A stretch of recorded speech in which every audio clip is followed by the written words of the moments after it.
afternoon, good morning, wherever you are in the world. I am here with, what am I calling you, Glynos? Yeah, Glynos is fine. I'm here with Glynos, who is an antinatalist. Would you call yourself that? Oh yeah, absolutely. Antinatalist, efilist, if you prefer that term. I usually stick to the term antinatalist. Yeah. It's just better known. Yeah, okay. And we've been doing a series of talks with antinatalists, and it's lovely to have you here. I came across your cartoons, which I really enjoyed. I've watched every one of them. And can you tell us when you first thought of this idea, how you came across it, how it developed? But I was a kind of a fan of YouTube in the early days of like atheism versus creationism and this type of stuff. And I came across a guy called Inmendum, who many people should know. And he made some of these atheist videos, but then also elaborated and developed into other ideas, and antinatalism was one of them. There was a guy called the Skeptical Heretic. I don't know if you've heard of him, but he was like reasonably popular back in the day. And he was a decent enough like atheist YouTuber, and I remember watching one of these videos by Inmendum just totally tearing him apart on this subject of antinatalism, which I'd never heard of before at all. And I was kind of waiting for the Skeptical Heretic's response to this, and he responded with something that I thought was embarrassingly weak.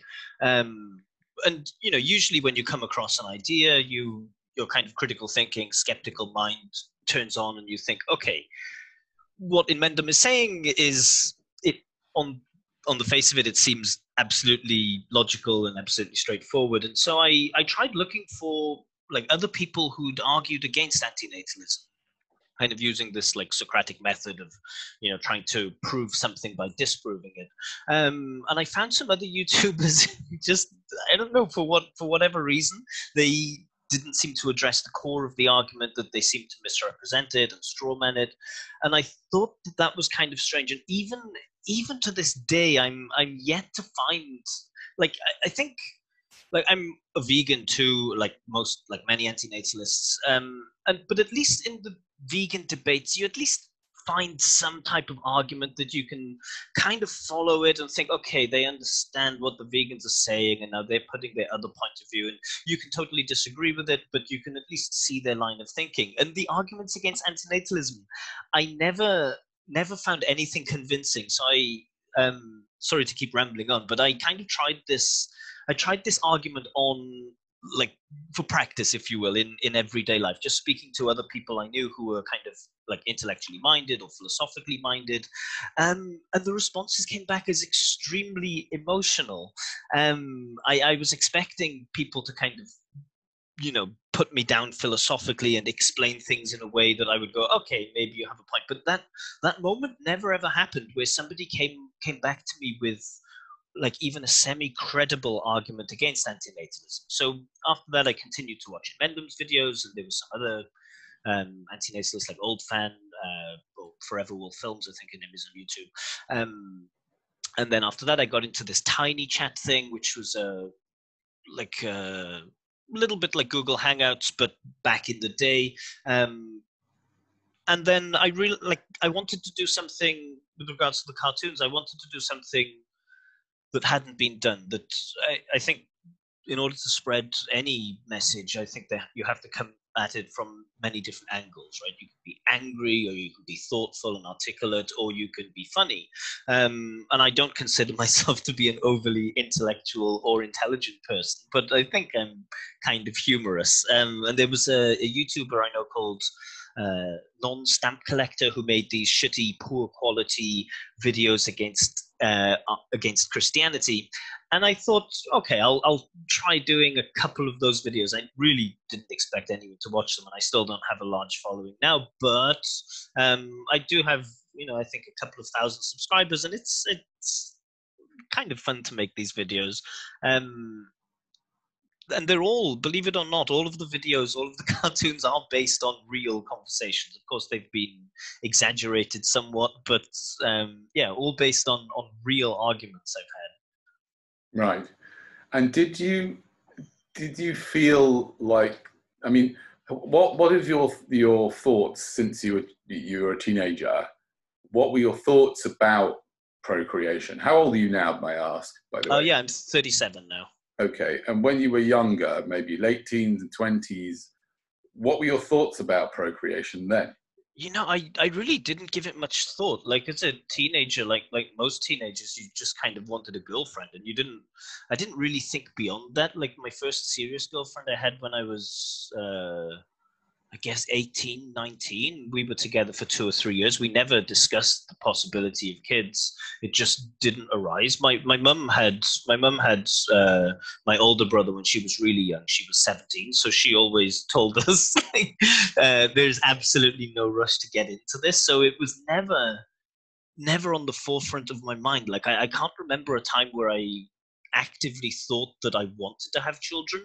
Like most people, I kind of thought that I would inevitably end up with children, that I would go down that path and meet someone and get married and have kids, like as an expectation. But I guess I was like apathetic about it. I didn't have a strong opinion like either way on it.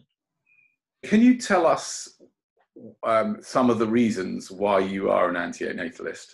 Yeah, I think about this a lot, and I not thinking about the reasons why. I'm pretty well aware of the reasons why I'm an antinatalist, but just like a simple soundbite that can sum it up really.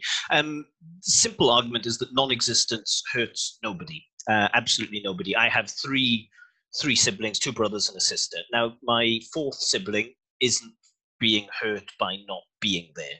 Nobody could say to my parents, like, how the hell could you deprive that fifth child from the pleasures of life? You know, you're laughing because it is absurd, it is ridiculous.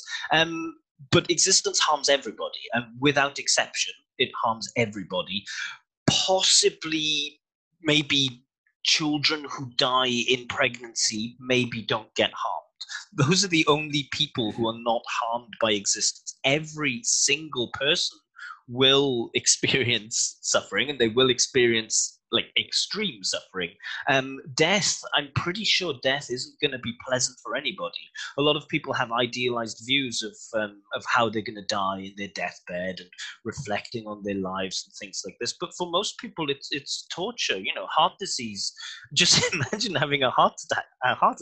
Just the panic of thinking like, oh fuck, this is it now. And you know, the number of things that goes left unsaid, and the pain that you leave behind for the other people who kind of wish that they could express something to you.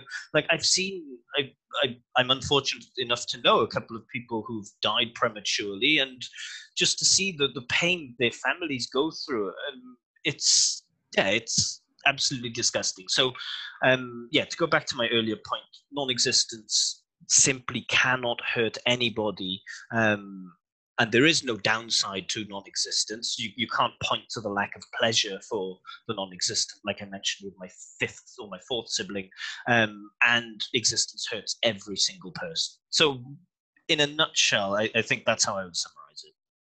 Okay, and I mean along those lines that you're saying, existence harms a person from the moment that they come out of the womb. You know, we come out of the room and we're immediately crying, and that crying, you know, the first part I know from my own children. I know you're aware that I have 3 children. You know, when they were very young, they spent a lot of time crying, and that was just right at the beginning.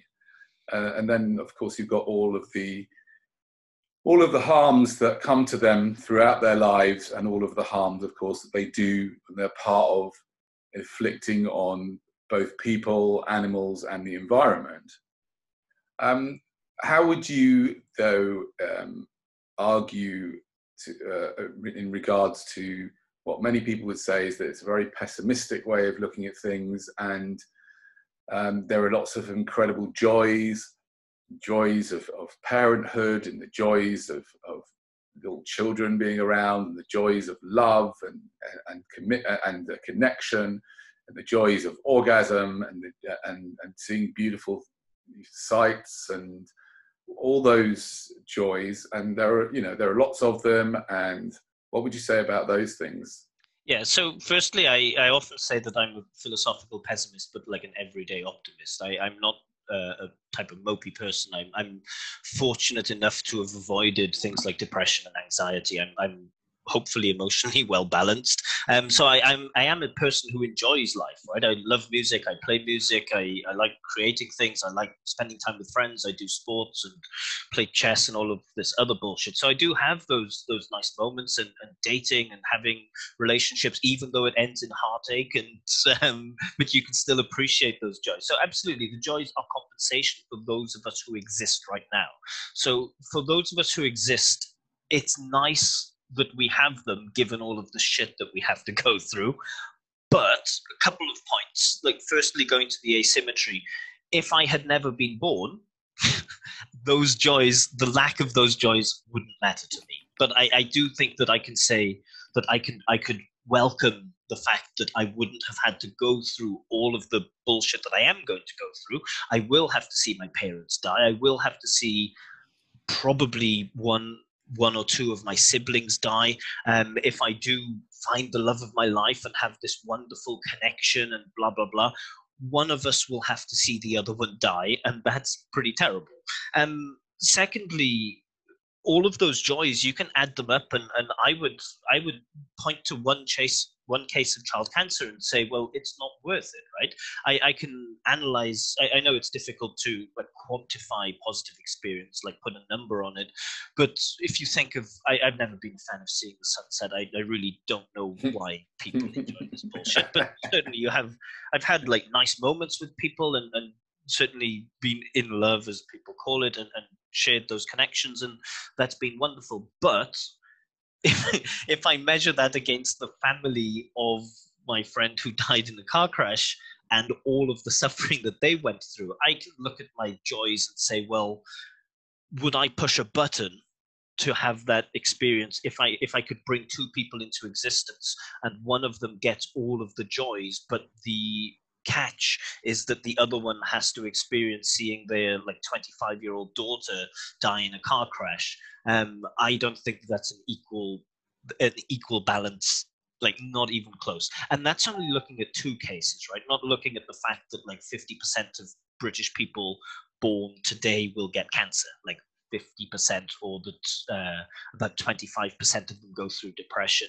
And there are so many more disgusting things to talk about, not just with humans, but just looking at the natural world, looking at the absolute brutality of animals eating other animals alive, totally clueless to the harm that they're inflicting.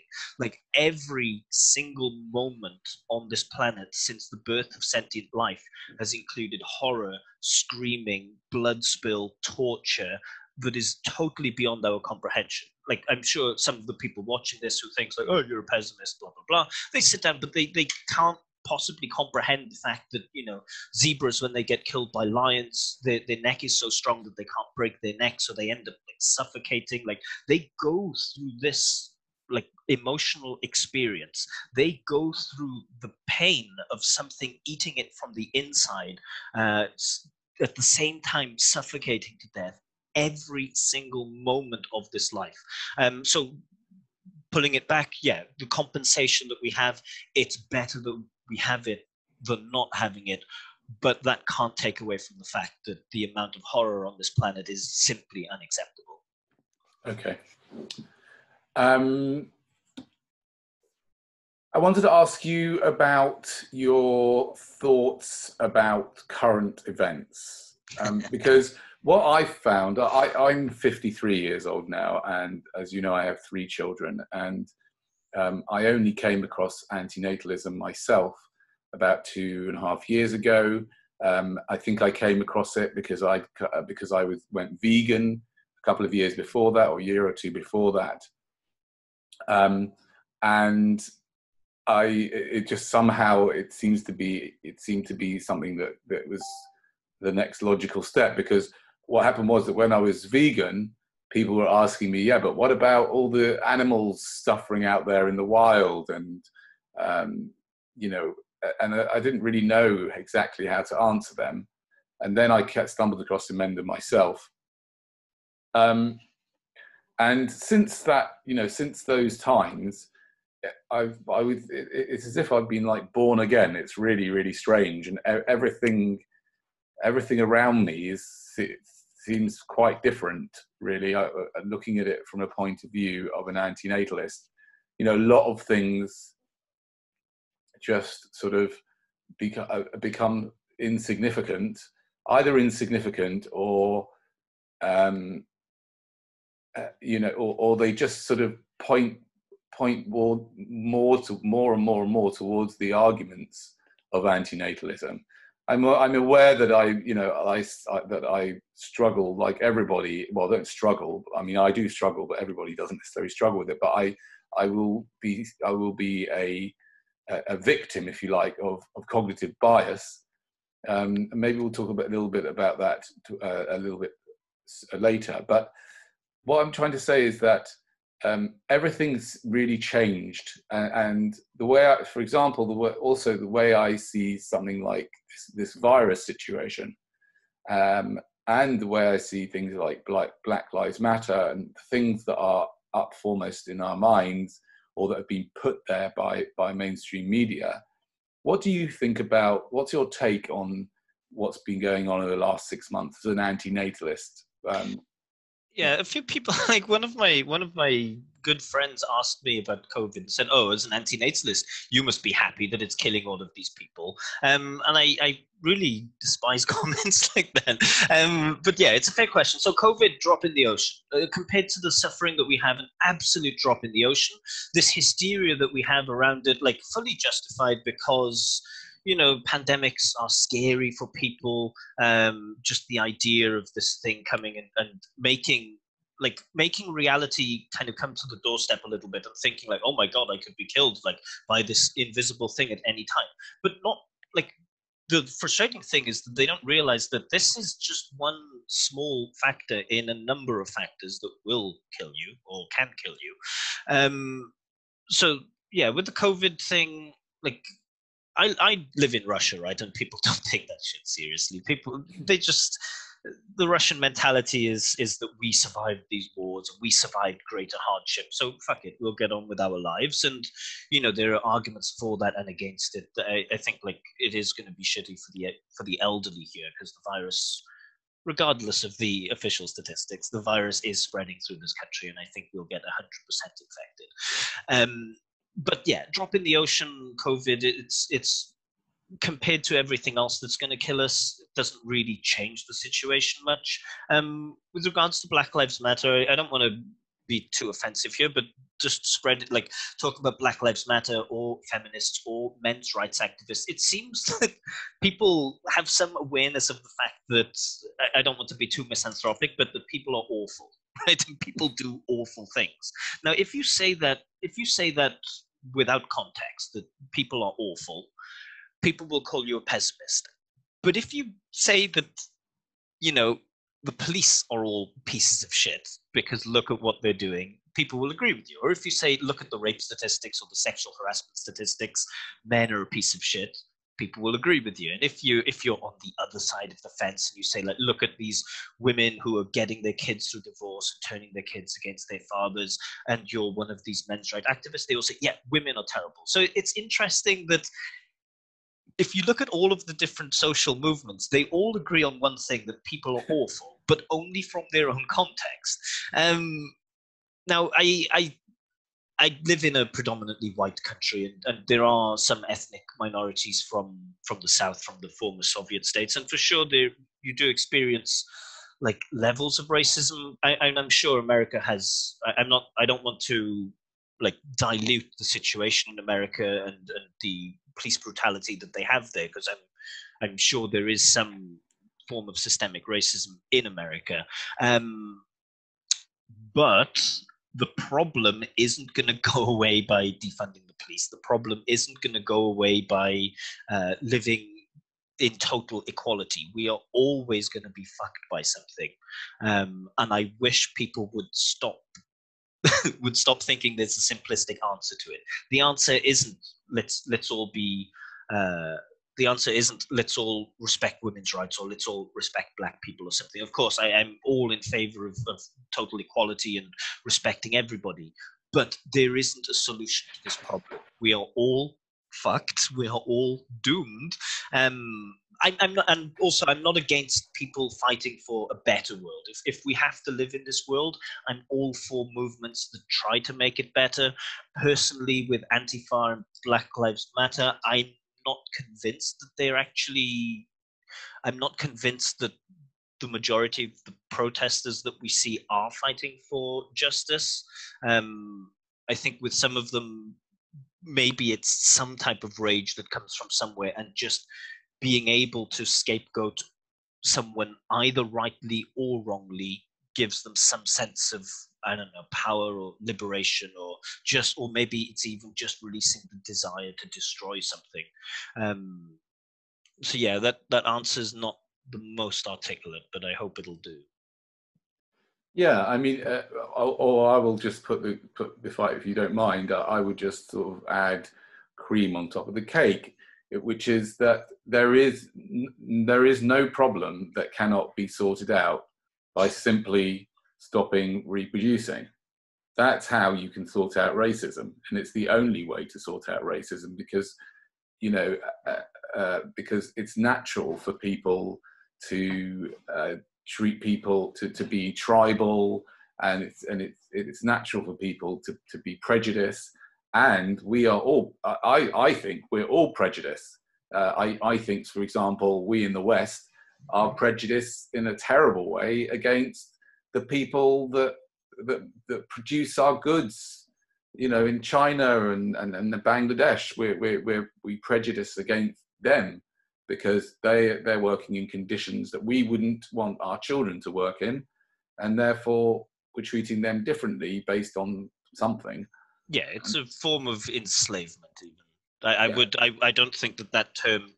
I don't think that term is too strong for the situation that's happening. We have outsourced our slavery elsewhere. Yeah, exactly.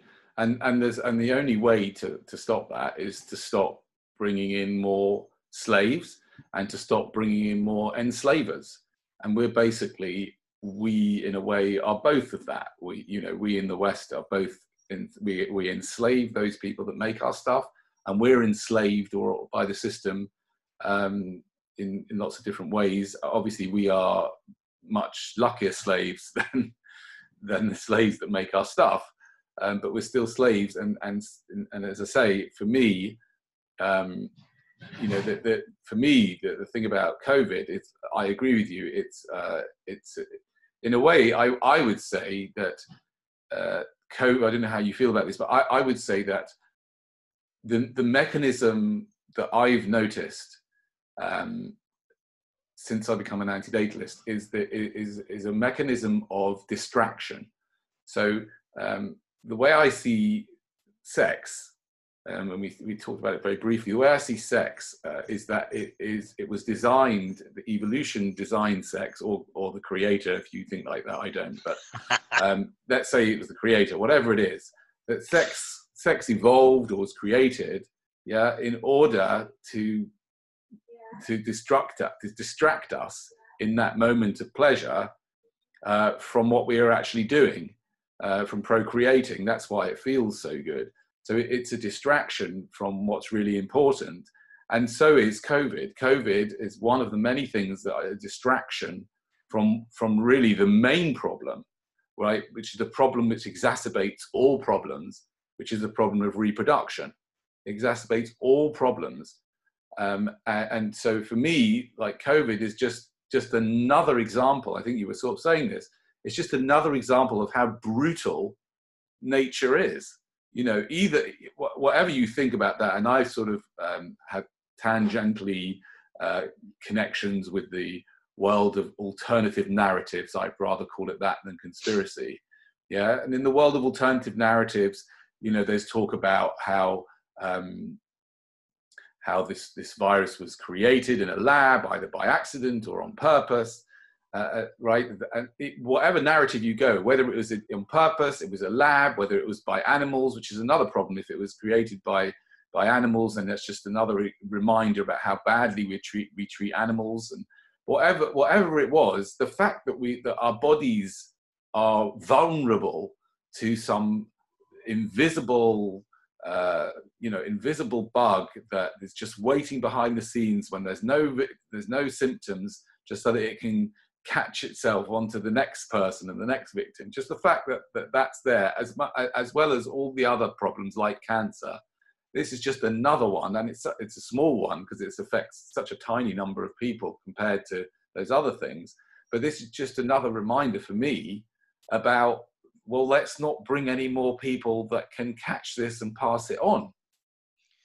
Yeah, I mean, COVID is simply, you know, some unlucky lottery winners will win it, but we're all in a million lotteries and we're going to win one of them.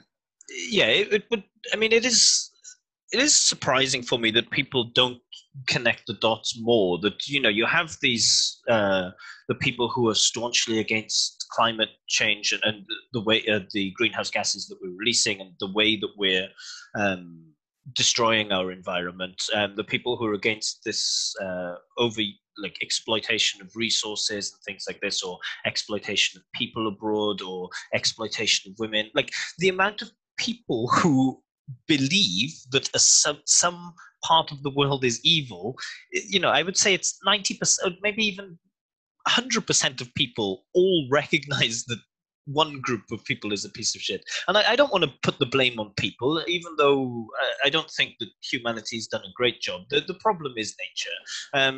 The system that we're born into, not just humans, but every sentient being, we're born with instincts and we're born with desires and we're born with needs that need to be fulfilled. And we spend all of our time fulfilling these needs. Of course, on the Maslow pyramid, we can elevate ourselves to, you know, our biggest problems could be just staving off boredom or something like this, that could be most of our day, or even like stupid things like cleaning the house. But we're just constantly in this game of staving off harm, or staving off boredom, or satisfying needs until something kills us. And for what purpose? Like, we're sure we can have those moments of joy, we can do wonderful things while we're here, but really, if there was some super intelligent being looking down from above who could see the history of this planet, would they really think that this is a miracle, like that we've achieved something fantastic,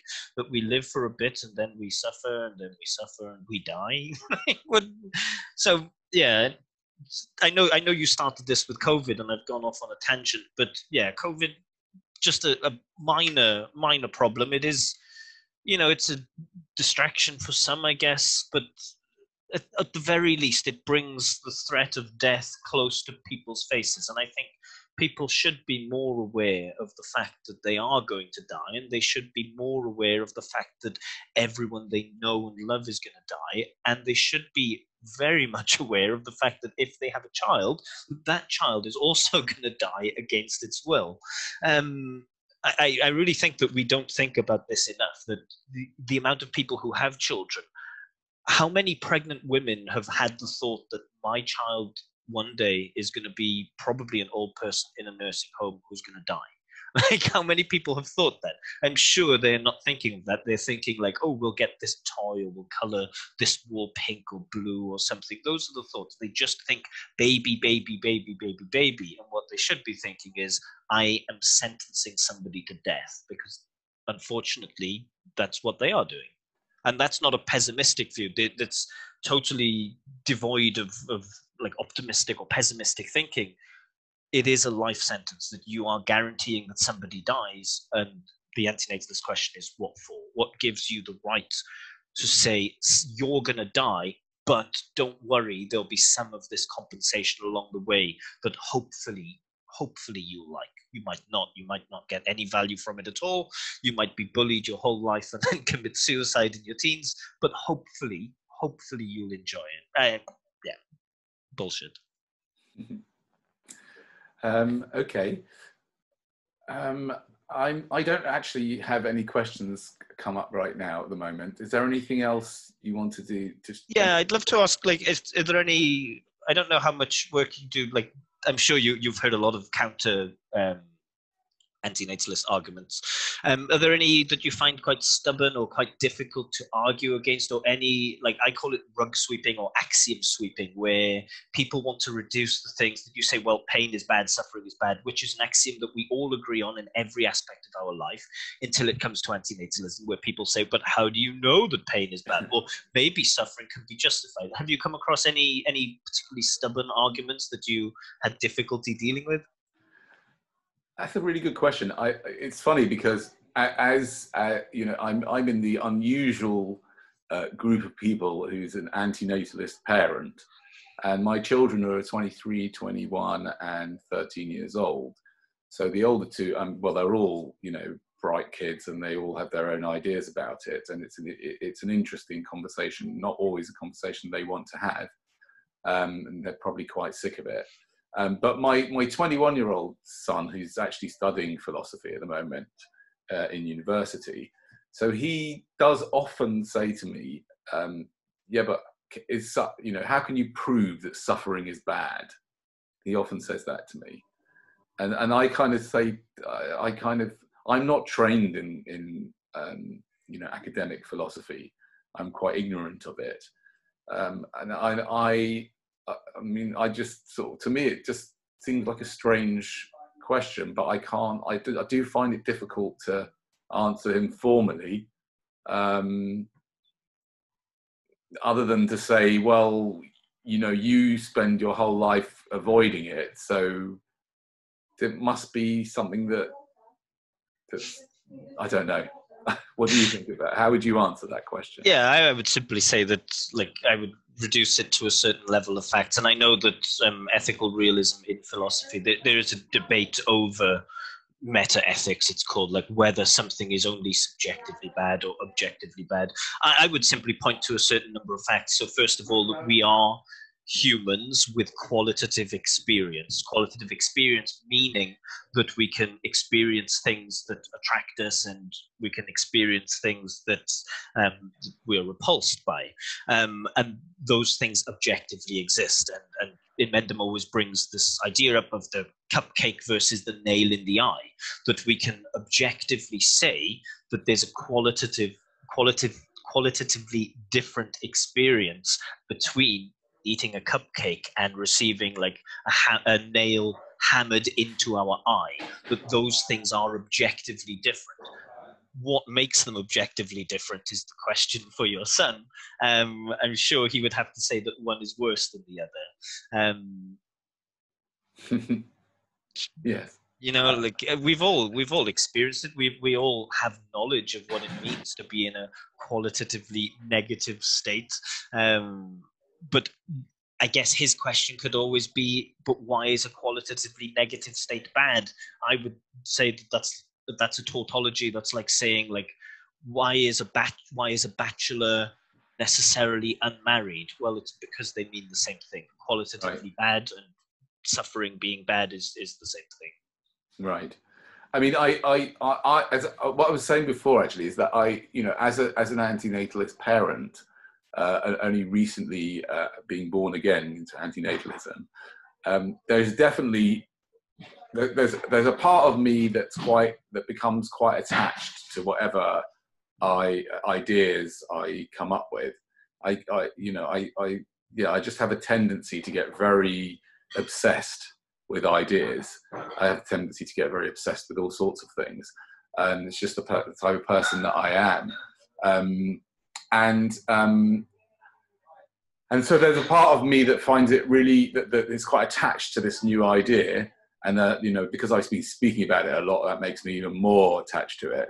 But there's also another part of me that sort of secretly wants to find a counter argument to it, because it's quite a difficult idea to really live with, as someone who's brought in 3 people into existence. I don't know if you could even imagine what that would be like, to be thinking like you, having brought 3 people into existence.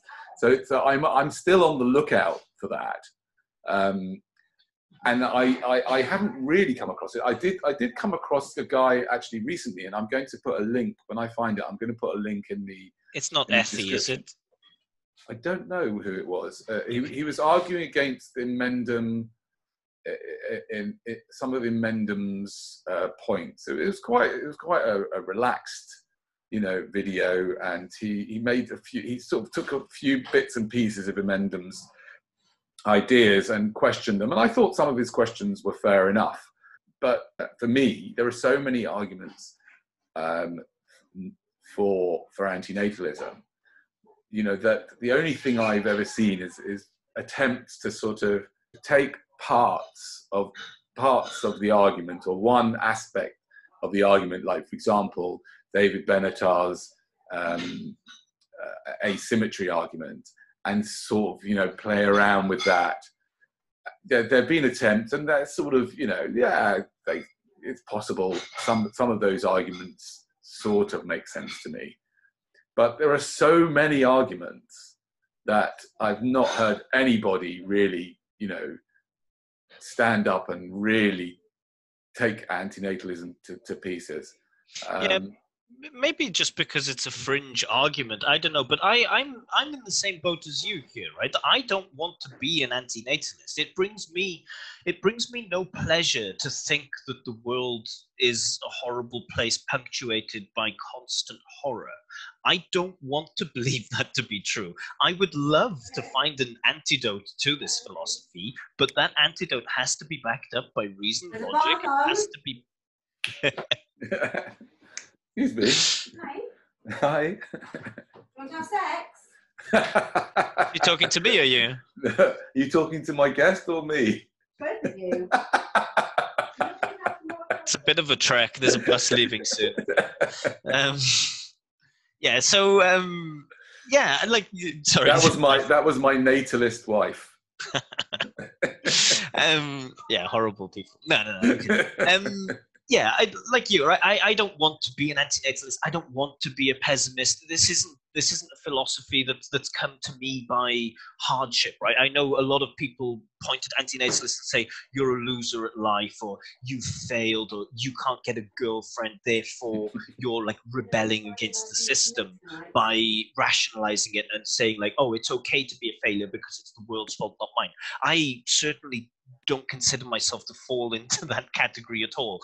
I do not want to be an antinatalist, and I enjoy my life as much as I possibly can, and as responsibly as I possibly can. So I do not want to be an antinatalist. If you have an argument that makes sense, please, I will be the first person to hold up my hands and argue the case, but it's not coming, right? This argument isn't coming. I'll just point to the Holocaust and say, like, how do you guarantee that there's not going to be another Holocaust? And it doesn't just have to be the Jewish Holocaust. It could be any genocide, the Cambodian one, the Rwandan one, the one of the Native Americans. What is the fail-safe against that? Because I've experienced joys, and I know that my joys do not match up to the pain and the suffering that Holocausts, that dying of starvation in Africa, it doesn't even have to be human inflicted. It could be nature inflicted. It doesn't have to be human. My joys do not match up to the experience of the constant horror on this planet. If somebody can point out how they do, I'm all ears, but I am not really optimistic about finding that counter argument. Okay, great. One thing did pop into my mind, which is comes up quite a lot when I speak about antinatalism. I think when other people speak about it too. Do you when you talk to people about it, do they ever say to you, well, why don't you just commit suicide? Oh yeah, of course. Look at the comments on my YouTube channel. I get it in almost every video. Yeah, my argument is always the same. That my primary goal in life probably is to spread antinatalism whatever way I possibly can, and if I could. Like, my life would be justified if I could convince 2 people not to have children, 2 more people, then it's worth continuing to exist as long as I'm not doing anything. And again, I don't hate my life. There's a huge difference between not bringing someone into existence and continuing to exist. While we're here, what good would come about from my death? Sure, I would end the future suffering that I'm going to experience, but at what cost, right? The cost would be that I wouldn't be as effective of an activist, and I'm not a very effective activist right now. But also the pain that my parents would have to experience, the guilt of thinking, fuck, we brought an antinatalist in the world and he's killed himself. My siblings, the people who know me, the people who love me, the people who even just like me, the people who read about this story in the newspaper of this depressed person killing themselves. So I don't see, like, maybe that shows more about them than it does about an antinatalist, is that they are so self-centered that they think, oh, well, if you don't like life, kill yourself and the problem will go away. Me killing myself doesn't fix anything in the outside world. My primary concerns aren't just my welfare. The primary concerns, or at least the philosophy that I advocate for, isn't stop Glynos from suffering. The philosophy I advocate for is to stop suffering for all sentient beings. Killing myself doesn't stop suffering for all sentient beings. Okay, thank you for that. Anything else you wanted to ask me? Just if you have any, what do you have lined up? Do you have any projects lined up? Anything exciting? Are you still going around with your megaphone, getting hassled by the police and getting kicked out of supermarkets? Well, it's funny you should say that.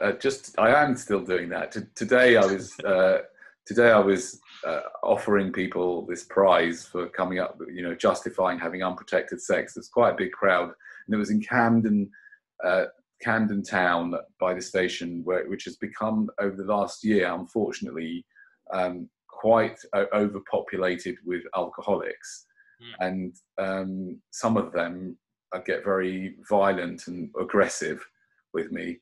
And actually today I got the police were called, and they didn't even speak to me. They went straight up to these guys who were being aggressive, got their details and banned them from the area. Oh, wow. Yeah, so that was really amazing. That was a great experience today. So yes, I'm still doing that. But I've set up this thing called, or been part of setting up this thing called we've called it at the moment the Antinatalist Artists Fellowship. Although I'm not really convinced about that particular title. It's a bit Lord of the Ringsy, isn't it? Yeah. I've got lots and lots of projects. Yeah. And I'd really like to find people who are passionate antinatalists and who like the sort of stuff I've been doing, putting out. In fact, most of my videos, I get quite a lot of slack from the commentators on my videos who say, "Oh, it's enough of this antinatalism already. Move on to another subject." Yeah. You did warn people, didn't you, on your YouTube channel that things were about to get dark? Yes, I did. But not all the people, not everyone has seen that video, and even if they have, they still might not appreciate it. But I would really, what I'd really like to see is people who are really passionate and who really support what I do to join together and in some kind of voluntary collaboration to create, maybe to create some kind of central antinatalist alliance, and to really ramp up the ideas. And there is so much fun to be had with this. That's what, for me, that's why I love your stuff. And I think your stuff is just one of many different types of projects that we can create, which is, it's just so pregnant. The subject is so pregnant for provocation and humor, as a way of dealing with the really dark side of society. And one of my friends, this is what all our relationship is about, is dealing with the darkness of our lives with humor. And we spare nothing from our humor,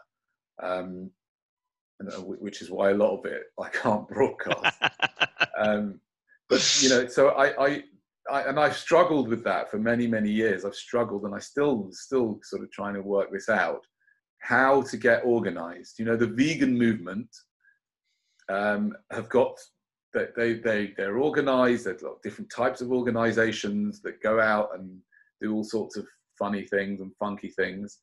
And I think it would be good that the antinatalists somehow get together and produce. Yeah, it's tough though. I mean, I'm not. I don't want to be too cynical and critical, but vegans have like skinny girls with big breasts and good-looking guys who are charming, right? What do we have in our group? Well, you see, the thing Look is, at us, Danny. Look at it's us. funny you should say that. It's funny you should say that, right? I mean, I'll talk to you afterwards about some of the projects, because I don't want to really talk about them in public yet until they're organised. But I think you can find all sorts of people amongst antinatalists. You'd be surprised. It's not only, you know, it's not only there are no real stereotypes. It's a very small group of people, but you know, I think it's probably in the hundreds of thousands, if not even maybe millions. Maybe, I don't know. Some of the people don't even know that they're antinatalists, right? Yet, but there are certainly thousands of people, and there's, I would say, almost definitely tens of thousands of people, right? That's a lot of people. I mean, it's not a lot of people in terms of relative to the amount of people, you know, in society. It's a tiny, tiny group, but it's still a lot of actual people, and there's all sorts of people that can get behind these campaigns. So that's not really a limitation on what is possible. I think what it needs is it needs more people who are good at organising and good at coordinating, which is really not my strong point. And you know, and there are people like Amanda, Forever Will Films. She's very good at that kind of thing. Yeah, she's fantastic. Yeah, and I think she'll help, but we need more people like that as well. So I'm you know, at the moment I've been, if people have been watching my stuff, I've been playing around with the idea of making condoms mandatory, and I've been playing around with also a kind of a new religion, which has replaced the 10 Commandments with one commandment: thou shalt not breed. And you know, I was speaking today about the idea of, you know, why should one honour one's parents? Well, just because they had a nice little shuffle. Anybody can do that, right? And, not anybody. Well, almost. There are lots of projects that I want to get out there. Yeah, I think it would be helpful to have more people getting involved in more organisation, which is something that you know, I'm not very good at. Yeah, I'd love to follow it. I think you guys are having a meeting on Sunday, right? Yeah, you'd be more than welcome. I'd love to listen to see what you guys have planned, and you know, I'd love to commit and say, yeah, I'll help, I'll join this team, but I'm really not a very prolific content creator. It's been so long since I've made a video. I've had ideas. I'm just extremely self-critical. Once I write the script, and you know, I can spend a good 4 or 5 hours like thinking of an idea, writing a script, starting to do the animations, and then suddenly I'll reread it and I'll think, this pile of shit, I'm gonna quit it. Well, I've got some ideas for you, and perhaps after the call I'll share them with you, and we can stay in touch. Sweet. Thank you so much for the conversation. It's been really enjoyable talking to you, and hopefully we'll talk again soon. Yeah, thanks a lot, Danny. When the borders open, I'll be visiting the UK again. So if you want to go for a pint or something and a catch up in person in London, that would be great. Lovely. Maybe I'll even join you in Camden and fight those alcoholics with you. Okay.